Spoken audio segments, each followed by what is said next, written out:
이혼에 대하여 생각해 보고자 합니다. 먼저 잠깐 기도하시겠습니다. 살아주님 감사합니다. 저희를 변함없이 사랑하시고 보호하심을 감사합니다. 이렇게 다시 한번 하나님 앞에 나왔습니다. 가장 부족한 자가 가장 귀하신 하나님의 말씀을 들고 섰습니다. 하나님의 뜻이, 하나님의 생각이 그대로 전파될 수 있도록 성령께서 지켜주시옵소서. 저의 생각과 저의 마음은 드러나지 않게 하여 주시고 오직 귀한 하나님의 말씀을 통하여 살아계신 하나님의 뜻이 무엇인지, 한 가정을 향하신 하나님의 뜻이 무엇인지를 다시 한번 생각하는 시간이 되게 하여 주시옵소서. 모든 걸 주님께 맡겨드립니다. 살아계신 예수님의 이름으로 기도했습니다. 아멘. 2020년 통계청에서 발표를 했습니다. 한국의 이혼율이 OECD 국가 중에서 9위라고 발표를 했습니다. 그리고 아시아 국가 중에서는 1등을 했습니다. 이 이혼율은 조이혼율이라는 것을 근거로 해서 발표합니다. 조이혼율은 1000명당 몇 쌍이 이혼했는지를 나타내는 숫자입니다. 2020년에 한국의 전체 인구는 5180만 명이 조금 넘었다라고 합니다. 근데 2020년 한 해 동안 이혼한 사람이 10만 6,500쌍이 이혼을 했습니다. 그러면은 5,186분의 10만 6,500을 하면은 2.1이 됩니다. 곱하기 1000을 하면 2.1이 됩니다. 그 이야기는 한국은 1000명당 2.1쌍이 이혼을 했다는 겁니다. 1000명당 4명이 넘는 숫자가 이혼한 사람이다라고 이혼한 사람이다라는 뜻입니다. 사람들이 이렇게 이혼을 하는 첫 번째 이유가 성격 차이다라고 발표를 했습니다. 무려 이혼한 부부들이 왜 이혼했습니까? 라고 물어봤을 때 44%가 우리는 성격이 도저히 맞지 않아요 라고 얘기를 했습니다. 이렇게 성격 차이 또는 경제적인 이유, 배우자의 외도, 억압, 폭언, 폭력 여러 가지 이유 때문에 사람들은 이혼을 결정합니다. 그렇다면 크리스찬들의 이혼율은 어떨까요? 미국의 통계이기는 하지만 크리스찬의 이혼율은 그냥 세상의 이혼율과 다르지 않다라고 얘기를 합니다. 만약 그러면 성경에서는 이혼에 대하여 뭐라고 말을 하고 있습니까? 라고 누가 물어봅니다. 그럼 우리는 과연 우리의 주인 대신 살아계신 예수님은 이혼에 대하여 어떻게 생각했을까에 대하여 고민을 해봅니다. 만약 어떤 성도가 예수님 앞에 서서 예수님, 이혼해도 될까요? 라고 물어보면 예수님은 뭐라고 대답을 하셨을까? 오늘 마태복음 5장 31절과 32절을 통하여 살펴보겠습니다. 마태복음 5장 31절과 32절입니다. 제가 읽겠습니다. 또 일렀으되 누구든지 아내를 버리려거든 이혼 증서를 줄 것이라 하였으나 나는 너희에게 이르노니 누구든지 음행한 이유 없이 아내를 버리면 이는 그로 간음하게 함이요 또 누구든지 버림받은 여자에게 장가드는 자도 간음함이니라. 여기서부터 계속 예언된 하나님의 나라가 예수 그리스도를 통하여 시작되었습니다. 그리고 팔복을 통하여 이 하나님 나라의 질서, 하나님 나라의 통치 원리에 대하여 예수님은 말씀하셨습니다. 하나님의 뜻은 이미 십계명을 통하여 계시된 것처럼 하나님의 생명이 온 세상에 가득하게 하는 것이었습니다. 아마도 예수 그리스도의 재림 때 이 하나님의 뜻이 온전히 성취될 것입니다. 하나님의 화평이 온 세상을 덮을 것입니다. 그러나 마태복음은 종말이 오기 전까지 그러면 우리는 어떻게 살아가야 될지에 대하여 얘기합니다.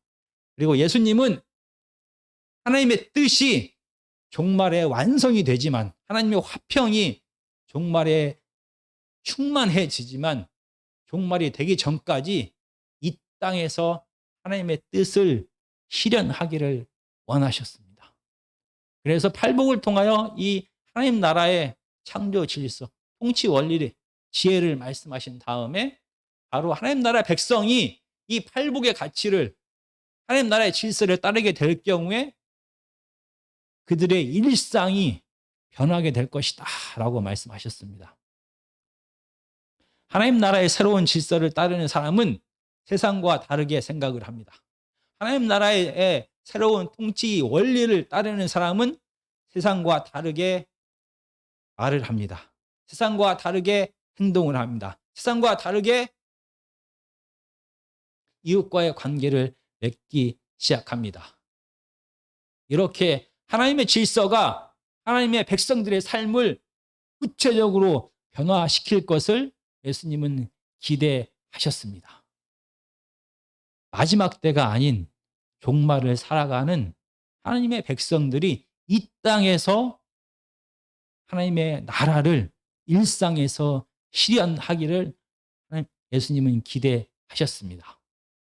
그리고 우리가 지난 시간에는 간음에 대하여 하나님 나라의 질서가 하나님은 어떠한 생각을 갖고 계신지에 대하여 우리가 간단하게 살펴보았습니다. 당시 유대 남자들은 다른 유부녀와의 실질적인 음행을 한 경우에만 간음이다라고 생각했습니다. 그러나 마태복음 5장에서 새롭게 시작된 하나님 나라에 대하여 말씀하신 예수 그리스도는 여자를 보고 음욕을 품는 자는 이미 마음에 간음한 것이다 라고 말씀하십니다. 그리고 이렇게 마음에 이미 간음한 자는 반드시 지옥불에 떨어지게 될 것이다 라고 얘기를 하셨습니다. 그리고 이 음욕의 문제가 죄성이 가득한 마음에서 나오지만 우리의 육체의 감각이 마음에 있는 이 음욕을 자라게 하고 지속하게 하기 때문에 우리의 육체를 통제하는 것이 반드시 필요하다라고 예수님은 말씀하셨습니다. 그럼에도 불구하고 사람이 어떤 노력과 결심을 하더라도 이 마음에서 나오는 이 죄성에서 나오는 이 음욕의 문제를 해결할 수 없다라고 말씀하셨습니다. 그리고 이 간음의 문제에 대하여 얘기하신 다음에 갑자기 오늘 5장 31절과 32절에서 이혼에 대하여 말씀하십니다. 당시 바리새인에게는 크게 두 종류의 그 학파가 존재했습니다. 샴마이라는 학파와 힐렐이라는 학파가 두 학파가 존재했습니다. 이 두 학파는 이 이혼에 대하여 다른 생각을 가지고 있었습니다. 물론 공통적으로 같은 생각을 갖고 있는 게 하나 있었습니다. 이혼은 남편만이 청구할 수 있다라고 그들은 생각했습니다. 그리고 그들의 생각이 다른 이유는 성경에서 말하는 신명기 24장 1절을 서로 다르게 해석을 했기 때문입니다. 신명기 24장 1절에는 사람이 아내를 맞이하여 데려온 후에 그에게 수치되는 일이 있음을 발견하고 그를 기뻐하지 아니하면 이혼 증서를 써서 그의 손에 주고 그를 자기 집에서 내보낼 것이요. 바로 모세는 이혼에 대하여 이렇게 얘기합니다. 만약에 아내에게 수치되는 일이 발견되면은 이혼 증서를 써서 이혼하라라고 얘기합니다. 이 두 학파는 이 수치되는 일이 무엇인지에 대하여 생각이 달랐습니다. 이 샴마이 학파는 수치되는 일은 간음이다라고 한정 지었습니다. 그래서 간음을 했을 경우에는 아내를 이혼 증서를 써서 버려도 된다라고 얘기를 합니다. 그러나 힐렐이라는 학파는 더 넓게 수치되는 일을 해석했습니다. 만약 아내가 살림을 잘 못합니다. 그것도 수치되는 일입니다. 이혼할 수 있습니다. 아내가 빵을 굽다가 태웠습니다. 남편이 화가 납니다. 이혼할 수 있습니다. 이혼 증서를 써서 주면 됩니다. 남편이 더 이상 아내를 사랑하지 않습니다. 마음이 변했습니다. 이혼할 수 있습니다. 이혼 증서를 주면 됩니다. 심지어 남편이 더 매력적인 여자를 보고 반했습니다. 지금 현재 있는 아내와 이혼하고 싶습니다. 이혼해도 된다라고 이 바리새파 중에 힐렐 학파는 말합니다. 결국 남편은 자기가 원하는 모든 이유를 들어서 아내와 이혼할 수 있다라고 힐렐 학파는 주장했습니다. 예수님 당시에 이 바리새인의 대다수의 바리새인들은 이 샴마이 학파, 아내가 간음한 경우만 이혼이 허락된다라는 의견과 남편이 원하면은 어떤 조건을 통해서도 이혼할 수 있다라는 힐렐 학파, 이 두 학파 중에서 대다수의 바리새인들은 힐렐 학파를 생각에 동의했습니다. 그래서 그 당시 예수님 당시 바리새인들은 남자가 원하면 모든 이유 불문하고 이혼 증서만 써주면 이혼할 수 있다라고 생각을 했습니다. 미국에 가면 코스트코 또는 코스코라는 그 마트가 있습니다. 지금 아마 한국에도 몇 군데가 코스트코가 오픈을 했습니다. 이 코스트코에 여러 가지 장점이 있습니다. 여기는 물건이 정말로 많습니다. 그리고 물건의 질이 너무나 좋습니다. 근데 물건을 다량으로 구입하기 때문에 값이 정말로 쌉니다. 그런데 코스트코의 또 다른 장점은 환불이 정말로 쉽습니다.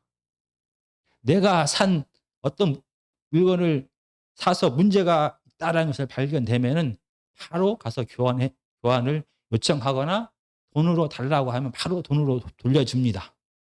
물건에 하자가 없어도 가능합니다. 내가 TV를 샀습니다. 어마어마하게 큰 대형 TV를 샀습니다. 월드컵을 보기 위해 샀습니다. 월드컵 기간이 지났습니다. 이제 우리 집 형편에 이 큰 텔레비가 필요 없습니다. 마음이 변했습니다. 그냥 가지고 갑니다. 코스트코에. 딱 말합니다. 바꿔주십시오. 돈을 주십시오. 이유도 물어보지 않습니다. 코스트코는 환불을 그냥 해줍니다. 이 물건이 노트북이든 냉장고든 어마어마한 TV든 상관없습니다. 기간도 처음에는 상관이 없었습니다. 6개월 이상 막 사용하다가 마음에 안 들고 그러면 가서 바꿉니다. 그냥 돈으로 바꿉니다. 다 해줬습니다. 그런데 너무나 많은 사람들이 이 환불 정책을 악용했습니다. 그래서 아마 요즘에는 환불에 대한 어느 정도의 규정과 기간이 있다라고 합니다. 그러나 여전히 코스트코는 환불을 잘 해줍니다. 아마 예수님 당시에 유대 남편들은 자기 아내를 코스트코에 있는 물건처럼 생각을 했을 겁니다. 마음이 변해버렸습니다. 다른 여자가 더 매력적으로 보입니다. 그냥 가서 바꿔버리면 됩니다. 이혼 증서만 써주면 바꿔줍니다.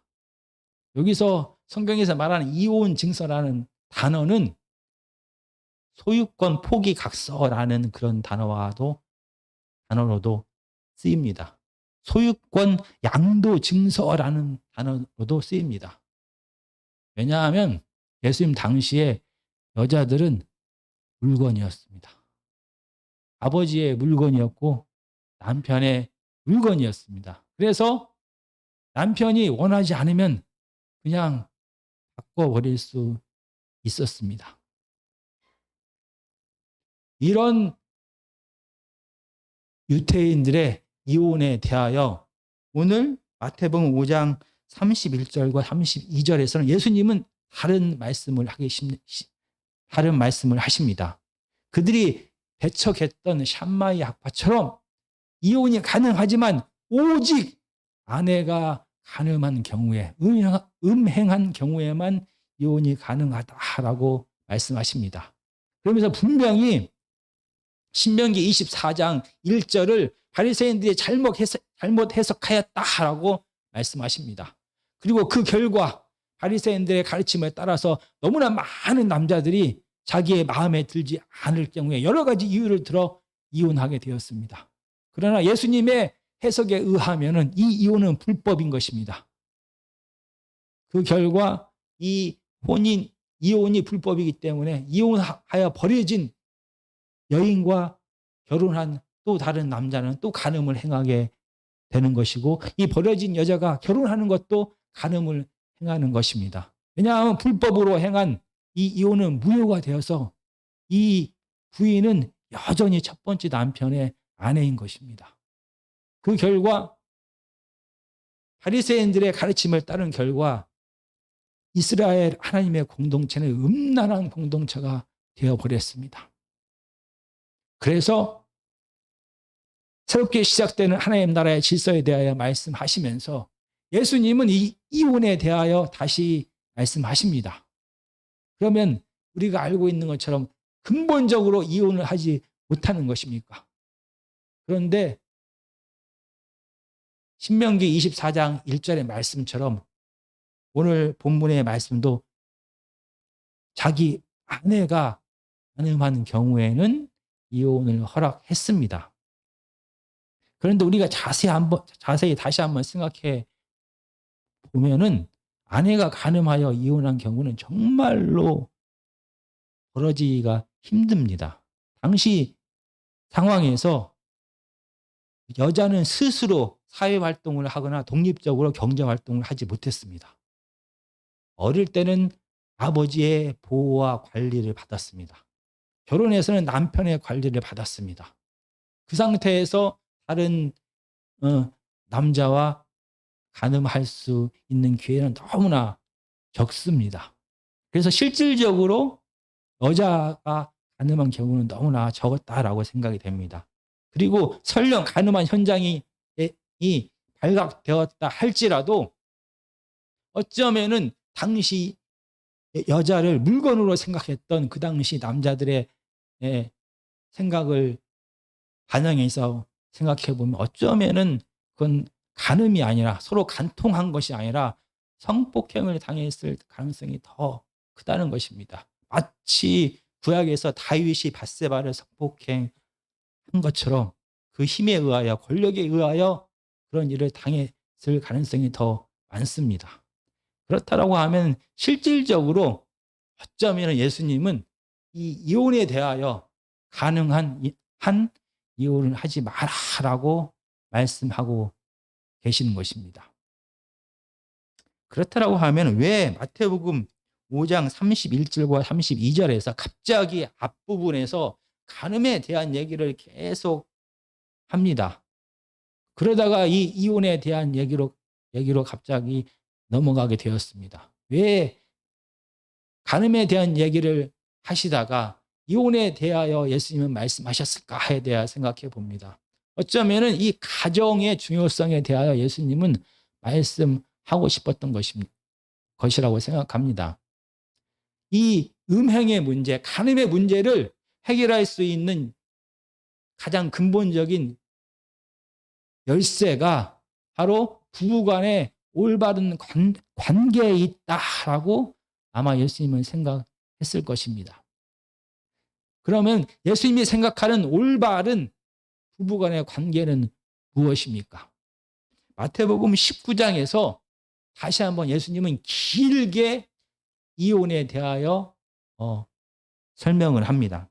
마태복음 19장 4절과 5절입니다. 제가 읽겠습니다.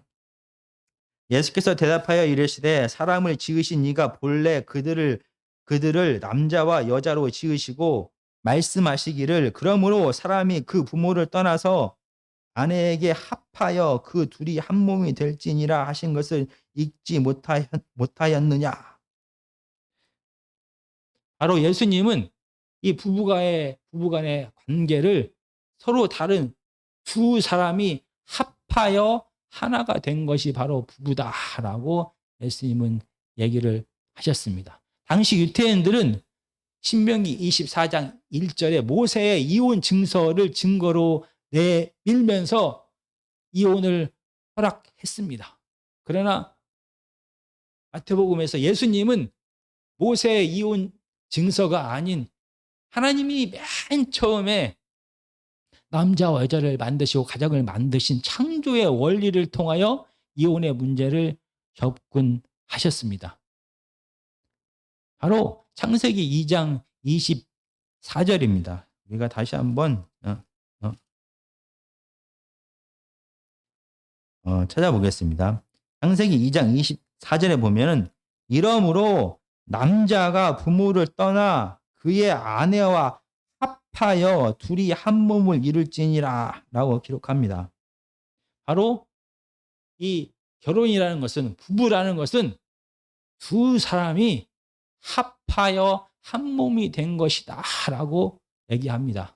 바로 남편과 아내와의 관계가 따로따로이지만 합하여서 하나가 되는 관계다라고 예수님은 창조의 원리를 통하여 말씀하십니다. 여기서 합하여라는 이 단어에 대하여 우리가 좀 더 자세히 살펴보기를 원합니다. 이 합하여라는 이 단어는 두 가지 뜻을 갖고 있습니다. 보통 많이 사용되는 것은 물리적으로 하나가 되어 있게 딱 달라붙어 있다라는 뜻입니다. 바로 우리의 살과 속에 있는 뼈가 하나로 붙어 있습니다. 이렇게 물리적으로 완전히 붙어 있는 상태를 합하여라고 말합니다. 그리고 두 번째는 물리적으로 합하여 하나가 된 것이 아니라 사랑과 충성을 통하여 굳게 결합된 상태를 말합니다. 그래서 남편과 아내가 사랑과 충성을 통하여 서로에게 밀접하게 관련되어 있어서 결합되어 있다라고 표현을 하는 것입니다.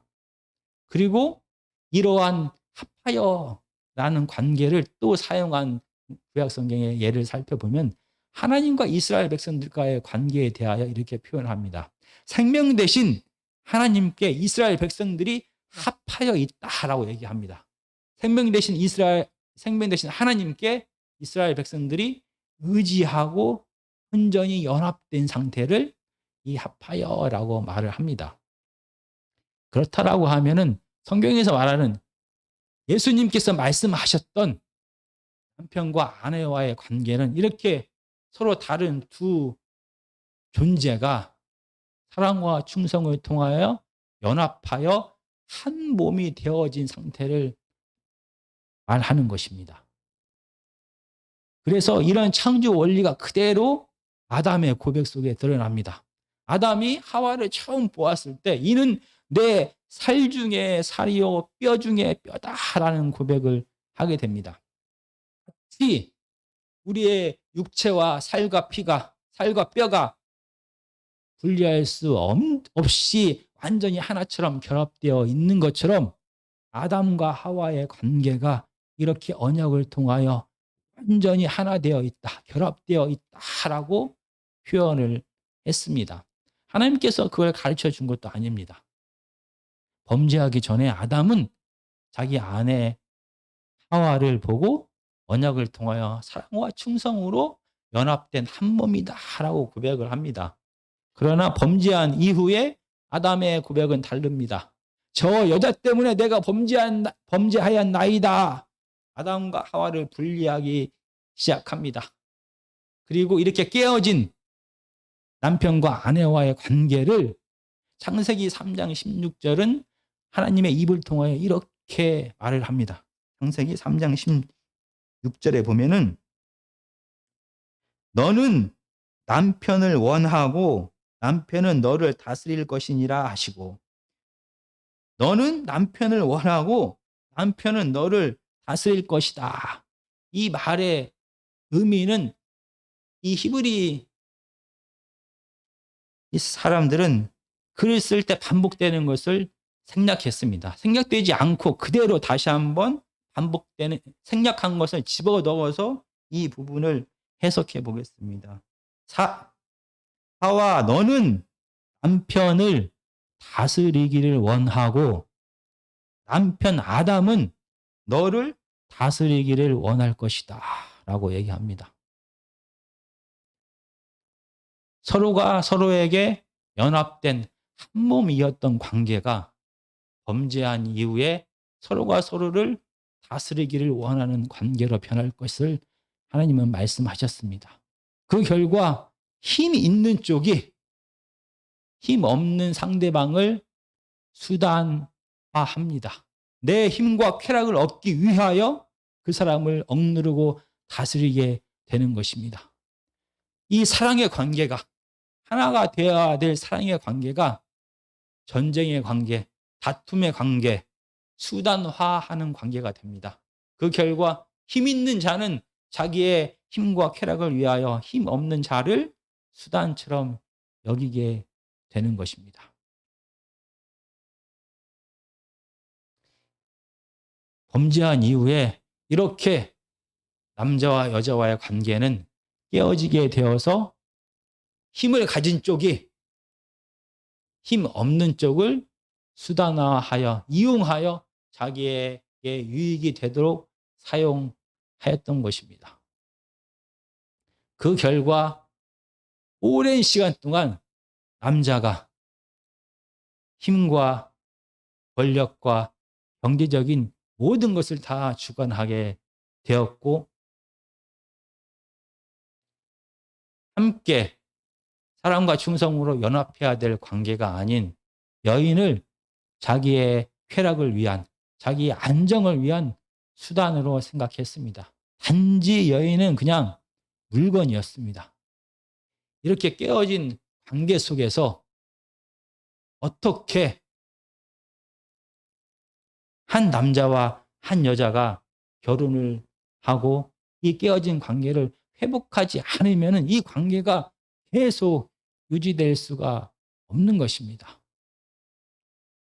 이 깨어진 관계가 어떻게 회복될 수 있을까에 대하여 성경은 고민을 합니다. 바로 그 답은 합하여라는 이 단어에서 우리는 찾을 수 있습니다.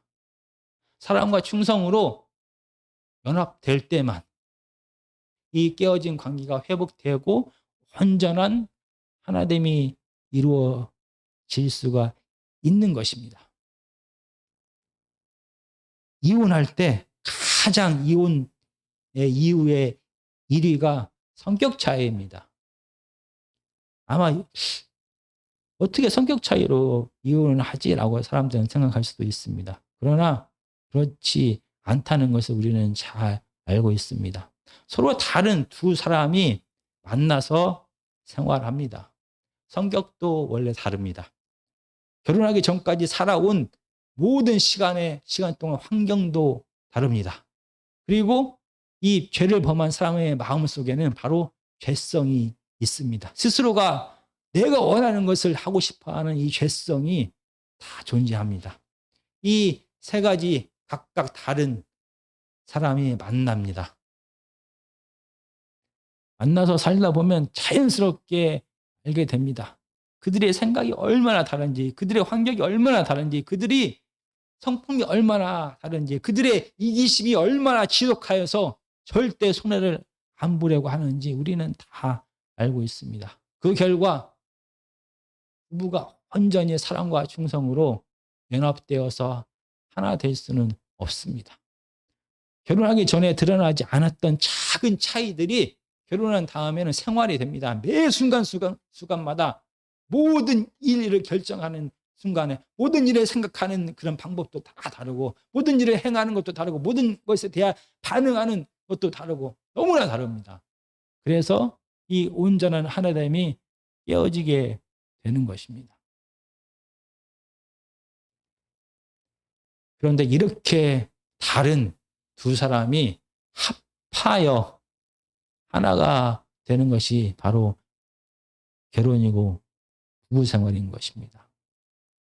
어떻게 이렇게 서로 다른 사람이 성격도 다르고 이기적인 사람이 두 사람이 만나서 하나가 될 수 있을까요?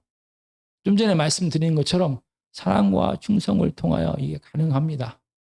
서로가 서로에게 양보하고 인정하고 용서하고 그러면서 하나가 되어져 가는 것입니다. 서로가 서로의 생각과 감정과 행동과 말을 주장하는 것이 아니라 내 감정과 내 말과 내 행동과 내 생각을 통제하고 절제하면서 서로가 서로를 맞춰가면서 하나가 되어져 갑니다. 모든 생각, 말, 감정, 행동뿐만이 아니라 가장 근본적이고 본능적인 이 음욕, 성욕의 문제까지 서로 통제하고 절제해야만 되는 것이 이 부부간의 관계인 것입니다. 물론 성경에서는 부부 가정 안에서의 성관계만을 인정했습니다. 그러나 부부 생활을 해보면 우리는 알게 됩니다. 아무리 본능이라고 할지라도 아무리 이게 근본적으로 나오는 학습해서 나온 것이 아니라 자연스럽게 나오는 본능이라고 할지라도 이 성적인 본능까지도 때로는 상대방을 위하여 절제하고 통제해야만 온전한 두 사람의 연합이 시작되고 이 온전한 관계가 유지된다는 것을 알게 됩니다. 바로 이렇게 가정 생활을 통하여 부부 생활을 통하여 이 우리의 생각과 마음과 행동과 말과 심지어 본능까지 절제되고 통제되는 연습을 우리는 하게 됩니다. 하나님 나라의 질서를 처음으로 배우는 곳이 바로 가정인 것입니다.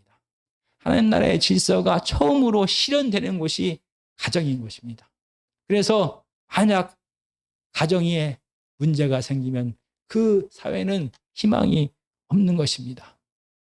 가장 근본적인 이 음욕의 문제조차도 가정에서부터 올바른 남녀 간의 관계를 통하여 서로가 서로를 주장하지 아니하고 서로가 서로를 인정하고 사랑하고 양보하고 통제하고 절제할 때만 이 온전한 연합이 가능하게 되는 것입니다.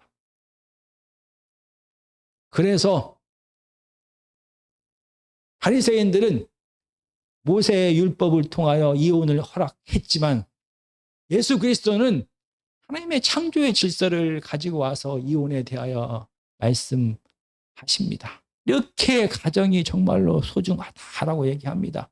가정을 통하여 어떻게 다른 두 사람이 하나가 되는지를 배우게 되기 때문에 이 가정이 깨어져서는 안 된다라고 예수님은 강조하십니다. 그러면서 음행한 이유 외에는 가정을 깰 수 없다라고 예수님은 말씀하신 것입니다. 오늘 하나님의 말씀을 다시 한번 간단하게 다시 한번 생각해 보겠습니다. 당시의 유태인들은 자기네들이 원하는 대로, 유태인 남자들은 원하는 대로 행동을 했습니다. 그래서 자기의 아내를 자기가 원하지 않으면 이혼 증서를 써서 버렸습니다.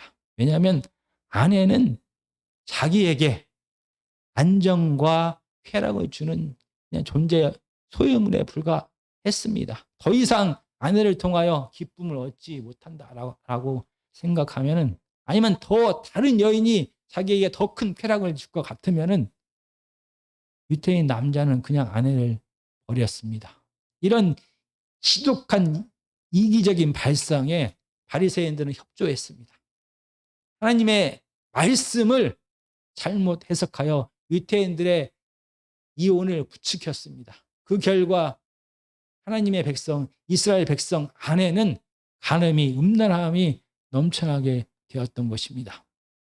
이 문제를 해결하기 위하여 예수님은 분명히 말씀하십니다. 바리새인들의 해석은 잘못된 것이다 라고 말씀을 하시고, 하나님께서 가정을 주신 진짜 이유가 무엇인지를 창세기를 통하여 말씀하십니다.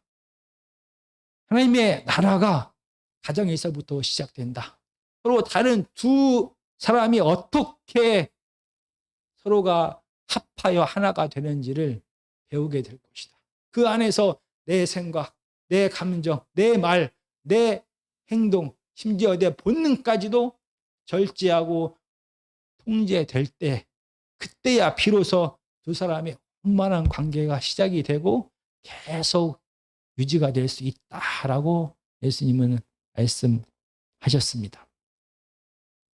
만약 어떤 여인이, 어떤 사람이 예수님 앞에 나와서 예수님 이혼해도 됩니까? 라고 물어본다면 예수님은 뭐라고 대답하실까? 고민해 봐야 됩니다. 아마 제 생각에는 먼저 가정이 얼마나 중요한지에 대하여 분명히 예수님은 말씀하실 것입니다. 하나님 나라가 시작이 되었다. 근데 이 하나님 나라의 새로운 질서를 배워야 되는데, 이 하나님 나라의 새로운 질서는 자기 자신이 포기되어질 때만이 서로가 연합하여서 하나님 나라가 세워지는 것이다. 근데 이 하나님 나라는 가정 속에서 제일 먼저 자기의 죄성이 그대로 드러나게 될 것이다 라고 말씀을 하실 것입니다.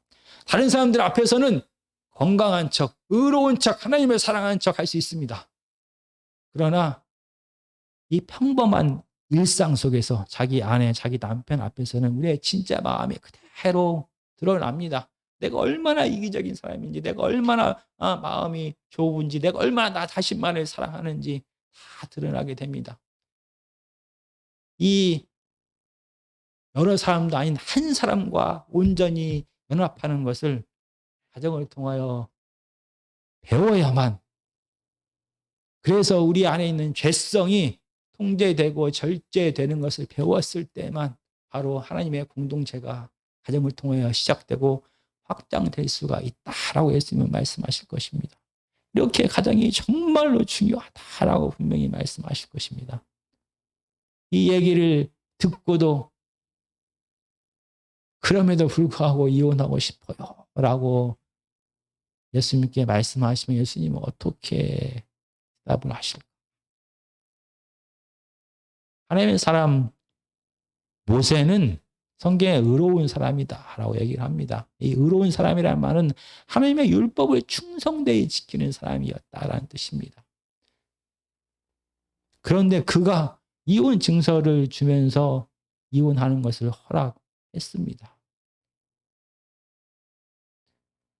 왜냐하면 모세는 피해자 여성의 상황에 공감했다라고 저는 그렇게 생각합니다. 당시 여인들은 여기서 말하는 것처럼 소유물이었습니다. 여인 스스로가 경제적인 활동을 할 수가 없었습니다. 만약 남편이 아내를 그냥 버려버립니다. 그러면 법적으로는 여전히 이 아내는 한 남편의 아내입니다. 다른 곳으로 결혼할 수도 없습니다. 버려버린 이 여인은 친정에서조차도 남편의 버림을 받았다라고 하여 짐처럼 여기게 됩니다. 이 여인은 경제적인 활동을 전혀 할 수가 없게 됩니다. 이 여인의 삶은 고통과 가난과 핍박과 저주 속에서 살아갑니다. 이 고통당하는 버려진 여인의 삶을 모세는 보았습니다. 그래서 그러면 이혼 증서라도 써서 아내에게 주어라 라고 얘기를 한 것입니다.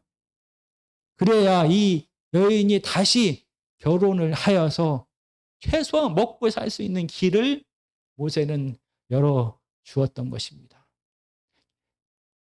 결혼이 얼마나 소중한지, 가정이 얼마나 소중한지, 하나님의 뜻이 무엇인지를 잘 알고 있었던 모세였지만 이 피해자 여인의 상황을 보고 현실적인 그런 조치를 할 수밖에 없었습니다. 만약 어떤 사람이 내가 가정이 얼마나 소중한지를 다 압니다. 그런데 내가 너무나 힘이 듭니다. 나는 견딜 수가 없습니다. 라고 예수님 앞에 간구하면 어쩌면 예수님은 모세처럼 그 여인의 핍박받고 고통당하는 그런 삶을 쳐다볼 것입니다. 그리고 어쩌면 제 생각에는 모세처럼 현실적인 조치를 취하지 않을까라고 생각을 합니다. 물론 이 전제는 바로 예수님은 피해자 편에 서 있다라는 전제입니다. 바리새인들은 이혼을 가해자 편인 남편 편에 서서 그들에게 이익이 되도록, 그들에게 쾌락이 더해지도록 결정하도록 성경을 해석했습니다. 그러나 예수님은 공평하신 하나님으로서 피해자 편에 서서 이 문제를 바라보실 거라는 것입니다. 이 가정뿐만이 아니라 어떤 공동체가 하나가 되기 위해서는 바로 이런 절제와 통제가 반드시 필요한 것입니다. 모든 사람이 각자 자기가 원하는 것을 계속 다 얘기를 하게 되면은 이 공동체가 세워질 수가 없습니다. 하나님 안에서 자기의 생각과 자기의 감정과 자기의 말과 자기의 행동과 심지어 본능까지도 절제하고 통제되어질 때 공동체가 연합이 시작되고 또한 유지가 될 수가 있는 것입니다. 그런 의미에서 이 죄성의 문제를 통제하고 절제해야 되기 때문에 하나님의 임재와 하나님의 다스림이 반드시 필요하다는 것을 다시 한번 깨닫게 됩니다. 정말 우리 가정 안에, 내 안에 하나님의 임재와 다스림을 통하여서 내 안에 있는 죄성이 그대로 드러나지 아니하고 절제하고 통제받아서 온전히 내 주위에 있는 사람을 있는 모습 그대로 받아들이고 사랑하고 그 사람을 이용하는 것이 아니라 그 사람을 사랑하고 존중하면서 살아갔으면 좋겠습니다. 새로운 하나님의 나라는 세상의 가치와 너무나 다릅니다. 세상의 가치는 다른 사람들과의 관계가 바로 힘과 쾌락을 얻기 위한 관계이고 다른 사람들의 관계는 나에게 도움이 될 때만 그 관계가 유지가 되는 것입니다. 그러나 새롭게 시작되는 하나님의 나라의 질서는 달랐습니다. 하나님을 있는 모습 그대로 사랑하고 하나님 안에 우리가 충성스럽게 거할 때 이 관계가 유지되는 것처럼 다른 모든 사람들과의 관계 역시 마찬가지입니다. 그 사람을 이용하는 것이 아니라 그 사람을 내 힘과 쾌락을 얻기 위한 수단으로 여기는 것이 아니라 있는 모습 그대로 인정하고 사랑하고 함께 가꾸어 갈 때, 함께 연합해 갈 때 이 관계가 시작되고 계속 유지될 수가 있는 것입니다. 정말 하나님의 은혜와 성령의 다스림이 저희 삶 속에 우리 공동체 속에 계속되기를 간절히 기도드립니다. 우리가 찬송 220장